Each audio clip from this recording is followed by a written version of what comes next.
इस समय हम ग्राउंड जीरो जम्मू में हैं, जहां पे as we been reporting Pakistan drone attacks have targeted residential colonies, but right now हम शंभू मंदिर में हैं, द कॉम्प्लेक्स। दोबारा गेट दिखाऊंगी, आप वहां देख सकते हैं मेन गेट पे लिखा है कृपया पुनः पधारें। दिस इज द आप शंभू मंदिर, और इस कॉम्प्लेक्स के अंदर Pakistan drone attack was intercepted, लेकिन यहाँ पर शंभू टेम्पल कॉम्प्लेक्स जो है उसकी टारगेटिंग हुई है। तो सर आप बताइए कि क्या हुआ। ये मैडम सुबह 5:30 बजे का वाकया है। तो शेलिंग शुरू हुई, ब्लास्टिंग शुरू हुई, तो हम सारे सोए हुए थे तो जाग गए, और जाग के अभी हम जागे हुए थे तो एकदम 6 बजे, जैसे ही 6 बजते हैं, 6 बजे एकदम जोर से ब्लास्ट होता है। ऐसे लगता है कोई बम गिरा या मिसाइल गिरी है या ड्रोन गिरा, ये तो हमें पता नहीं क्या गिरा, लेकिन बहुत जोर से ब्लास्ट हुआ। ऐसे लगा कि मेरे ही छत पे ये ब्लास्ट हुआ। शनिवार और रविवार के दिन यहाँ पे श्रद्धालु हजारों की संख्या में आते हैं माथा टेकने। बिल्कुल 100 मीटर की दूरी पर है, और ये आप देख सकते हैं, ये आप शंभू मंदिर का प्रवेश द्वार है। ये बिल्कुल आप शंभू मंदिर का प्रवेश द्वार है। यहाँ से श्रद्धालु मंदिर की तरफ जाते हैं। उसके बाद जैसे ही मैं घर की छत पे चढ़ता हूँ, घर की छत पे चढ़ के देखता हूँ कि यहाँ पे क्या हुआ, तो ऐसे धुएं का गुबार सा एक उठता है। सायरन बजा पहले। हाँ, ये प्लस पॉइंट है हमारा कि सायरन बजा, नहीं तो यहाँ पे श्रद्धालु चलते हैं।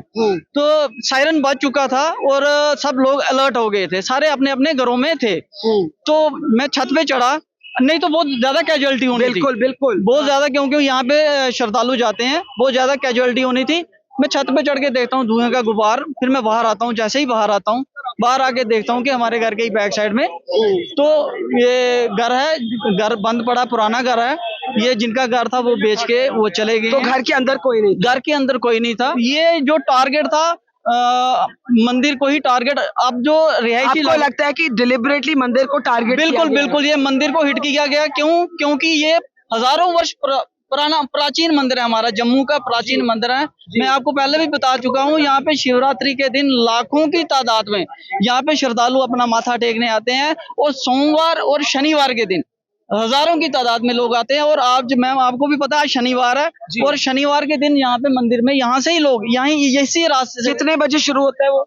ये सुबह 4 बजे शुरू हो जाते हैं। तो आप ये कह रहे हैं कि शनिवार के दिन यहाँ पूजा होती है और बहुत लोग होते हैं? पूजा अर्चना रोज होती है, लेकिन भोले बाबा के मंदिर में शनिवार और सोमवार के दिन काफी रश होता है। ये संजीव जी हमें बहुत जरूरी बात बता रहे हैं। आपको याद होगा कि कल फॉरेन सेक्रेटरी की जो ब्रीफिंग थी, उन्होंने उसमें कहा कि पाकिस्तान जान के गुरुद्वारा, मंदिर और क्रिश्चियन स्कूल्स को भी टारगेट कर रहा है। पूंछ की बात की उन्होंने। अब यहाँ हम शंभू मंदिर के कॉम्प्लेक्स के अंदर हैं, और यहाँ पे लोगों को फीलिंग है कि क्योंकि यहाँ पहले भी मॉक ड्रिल्स हो चुकी हैं, और यहाँ पे आज सैटरडे है, बड़ी तादाद में इसी रास्ते से, बिल्कुल इसी रास्ते से, जिस रास्ते के किनारे ये पाकिस्तान ड्रोन अटैक हुआ है, दोबारा आपको दिखाऊंगी। थोड़ा वहां पे करीब हम चलते हैं। सर आप भी हमारे साथ आ जाइए, थोड़ा सा आप देखते हैं। तो सर बता रहे हैं कि सैटरडे को यूजुअली यहाँ बहुत लोग होते हैं, लेकिन सायरन बज गया। हाँ, और लोग बच गए। सायरन बज चुका था पहले। सायरन की आवाज हमने सुनी तो सारे बड़ी जोरदार से धमाके हो रहे थे। ये भोले बाबा की कृपा, आप शंभू की कृपा है। हमारे जम्मू में पहले भी कई बारी हमले हो चुके हैं, 1971 में भी, 65 में भी। हमारी बाबे वाली माता है, वो हमें बचाती है, और आज हमें यहाँ पे आप शंभू बाबा ने बचाया। बिल्कुल हम हमारे आंसू नहीं आ रहे हैं, लेकिन हम कहते हैं कि अगर हमें बचाने वाला है तो ये भोलेनाथ है, आप शंभू है। भगवान की कृपा, भोलेनाथ की कृपा, भोलेनाथ की कृपा।